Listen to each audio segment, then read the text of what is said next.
नमस्कार दोस्तों, concept plus academy की लाइव क्लासेस में आपका स्वागत है।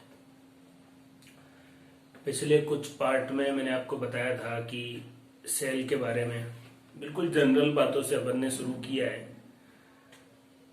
एक और बात मैं आपको बता देता हूँ, सबका अपना अपना अलग तरीका होता है। जैसा भी तरीका हम बता रहे हैं हमारा वही तरीका है। हम सबसे घटिया पढ़ाते हैं लेकिन हम इससे बढ़िया नहीं पढ़ा सकते। तो कोई हमें ज्ञान देने की कोशिश करे कि सर ऐसा करो, नोट्स डालो, ये डालो, है ना। जैसा हम पढ़ा रहे हैं, हमारी बातें आपको अच्छी लगे तो वेल एंड गुड, और नहीं अच्छी लगे तो पूरा यूट्यूब या बहुत सारी चीजें वहां पर आपको नोट्स भी मिलेंगे, चीजें भी मिलेंगी। लेकिन हमारा जो अपना तरीका है उसको हम किसी के कहने से नहीं बदलने वाले। आज अपन बात करते हैं सेल के बारे में। अपन बात कर रहे थे, लेकिन लाइफ का एवोल्यूशन कैसे हुआ, फिर प्रोकैरियोट सेल बनी, फिर यूकैरियोट कैसे बनी, उसके बारे में बात करते हैं। और इसी इवोल्यूशन वाली हिस्ट्री को भी मैं सेल से रिलेट करके बता रहा हूं। ये देखिए, आपको पता है ओरिजिन ऑफ लाइफ।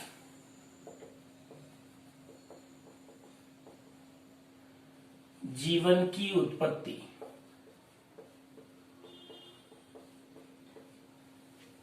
जीवन की उत्पत्ति के बहुत सारे वैज्ञानिकों ने अलग अलग सिद्धांत दिए। साइंस में ये भी समस्या होती है 10-5 गलत सिद्धांत पढ़ने के बाद फिर सही वाला सिद्धांत, तो अपन डायरेक्टली सबसे सही और सर्वमान्य मत पढ़ते हैं। और वो आपने सुना ही होगा, रासायनिक उत्पत्ति का सिद्धांत।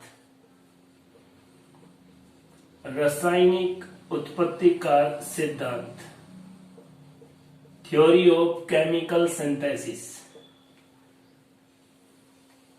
और ये जो सिद्धांत था, ये पृथ्वी पर जीवन की उत्पत्ति का अब तक का सबसे सर्वमान्य सिद्धांत था। ये देखिए, ये सिद्धांत देने वाले दो वैज्ञानिक थे। एक का नाम ऑपेरिन और दूसरे का नाम हेल्डेन। ऑपेरिन और हेल्डेन दो वैज्ञानिकों ने मिलकर रासायनिक उत्पत्ति का सिद्धांत दिया। यह सिद्धांत बताता है कि पृथ्वी पर जीवन की उत्पत्ति कैसे हुई। इससे पहले और भी है, थ्योरी ऑफ बायोजेनेसिस, वो अपन बाद में बात करेंगे। अपन सीधा इसी पर बात करेंगे। तो ऑपेरिन और हेल्डेन ने रासायनिक उत्पत्ति का सिद्धांत बताया। इन ऑपेरिन भाई साहब ने क्या कहा कि जब पृथ्वी पर जीवन की उत्पत्ति हो रही थी तो उस जमाने में ऑक्सीजन अनुपस्थित थी। ऑक्सीजन लेस एनवायरमेंट था। और जब ऑक्सीजन अनुपस्थित थी तो ऐसे एनवायरमेंट को अपन क्या कह सकते हैं, ऑक्सीजन लेस रिड्यूसिंग एनवायरमेंट। बिना ऑक्सीजन के अपचायक प्रकृति का वातावरण। हिंदी और अंग्रेजी में किसी प्रकार की कोई समस्या नहीं होनी चाहिए। कई बार हिंदी मीडियम वालों को लगता है कि इंग्लिश में बता रहे हैं, इंग्लिश वालों को लगता है कि हिंदी में पढ़ाते हैं। बातें सारी वही है। अगर मैं हिंदी में रहा हूं तो लेकिन इंग्लिश में रहा हूं, वो सारी बातें आप वीडियो को ध्यान से देखेंगे तो पता लग जाएगा। तो ऑपेरिन ने क्या कहा कि उस जमाने में ऑक्सीजन थी नहीं, और ऑक्सीजन नहीं थी तो एनवायरमेंट किस टाइप का था, रिड्यूसिंग टाइप का था। और उन्होंने कहा कि इस एनवायरमेंट में सनलाइट के कारण या एनर्जी जहां मिली वो किसके द्वारा मिली, सूर्य के प्रकाश के द्वारा। और इस सनलाइट के द्वारा क्या बन गए, ऑर्गेनिक कंपाउंड बन गए। ऑर्गेनिक कंपाउंड बन गए, कार्बनिक पदार्थ बन गए। और ऑर्गेनिक कंपाउंड का मतलब है कार्बनिक पदार्थ। ये बात ऑपेरिन ने कही। हेल्डेन ने क्या कहा कि ये ऑर्गेनिक सब्सटेंस या कंपाउंड, कार्बनिक पदार्थ, कार्बनिक यौगिक जो है वो किसमें मिल गए, ओशियन में जाके मिल गए, महासागरों में जाके मिल गए। और इनऑर्गेनिक कंपाउंड जब ये महासागर में जाके मिल गए तो ऑर्गेनिक कंपाउंड युक्त महासागरों के जल को क्या कहा? Hot dilute soap. Hot dilute soap क्या है? कार्बनिक यौगिकों से युक्त महासागरों का जल। और इन ओशियन के लिए हेल्डेन ने एक और वर्ड भी इस्तेमाल किया, प्रीबायोटिक ओशियन। जब पृथ्वी पर जीवन की उत्पत्ति नहीं हुई थी उससे पहले के समय में जो महासागर है, प्रीबायोटिक ओशियन। तो ये बात हेल्डेन ने बताई। ये सिद्धांत 1929 में दिया गया। रासायनिक उत्पत्ति का सिद्धांत किन दो वैज्ञानिकों ने दिया? ओपेरिन और हेल्डेन ने। ओपेरिन ने क्या कहा कि जब पृथ्वी पर जीवन की उत्पत्ति हो रही थी तब ऑक्सीजन एनवायरनमेंट में नहीं थी, सनलाइट की प्रेजेंस में क्या हुआ कि कार्बनिक पदार्थ बने। और हेल्डेन ने बोला कि ये कार्बनिक पदार्थ महासागरों में जाके मिल गए और ऐसे पानी के लिए हॉट डाइल्यूट सोप और महासागरों को प्रीबायोटिक ओशियन भी कहा गया। इसी रासायनिक उत्पत्ति के सिद्धांत में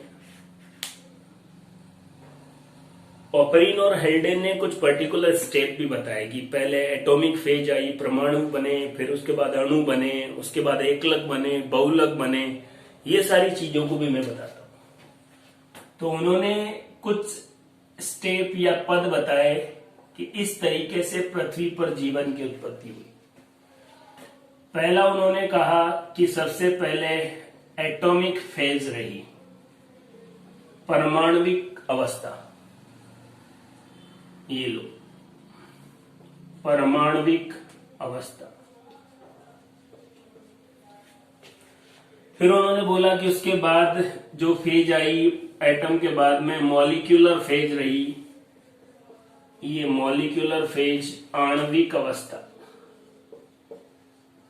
फिर उन्होंने कहा कि मॉलिक्यूल से धीरे धीरे एक लकों का निर्माण हुआ, ओरिजिन ऑफ मोनोमर, एक लकों का निर्माण। और बहुत सारे एकलक इकाइयां मिलकर फिर उन्होंने कहा कि फिर किसका निर्माण हो गया? Origin of polymers. हिंदी में बोलेंगे बहुलकों का निर्माण। बहुत सारी एकलक इकाइयां मिलकर बहुलक का निर्माण करती है। जैसे माला के मूंगे मिलकर माला का निर्माण करते हैं तो मूंगा एकलक है और पूरी की पूरी माला बहुलक है। उसके बाद अपन बात करें तो फॉर्मेशन ऑफ न्यूक्लिक एसिड, किसका निर्माण हुआ? न्यूक्लिक अम्लों का निर्माण हुआ। न्यूक्लिक अम्लों के निर्माण के बाद अगर अपन बात करें तो पृथ्वी पर प्रोटोबायोन्ट संरचना बनी। जीवन की प्रारंभिक संरचनाएं जिनको कह सकते हैं। और प्रोटोबायोन्ट फॉर्मेशन के बाद प्रोकैरियोट कोशिकाओं का विकास हो गया और धीरे धीरे इन प्रोकैरियोटिक कोशिकाओं से ही किसका निर्माण हुआ? यूकैरियोटिक कोशिकाएं।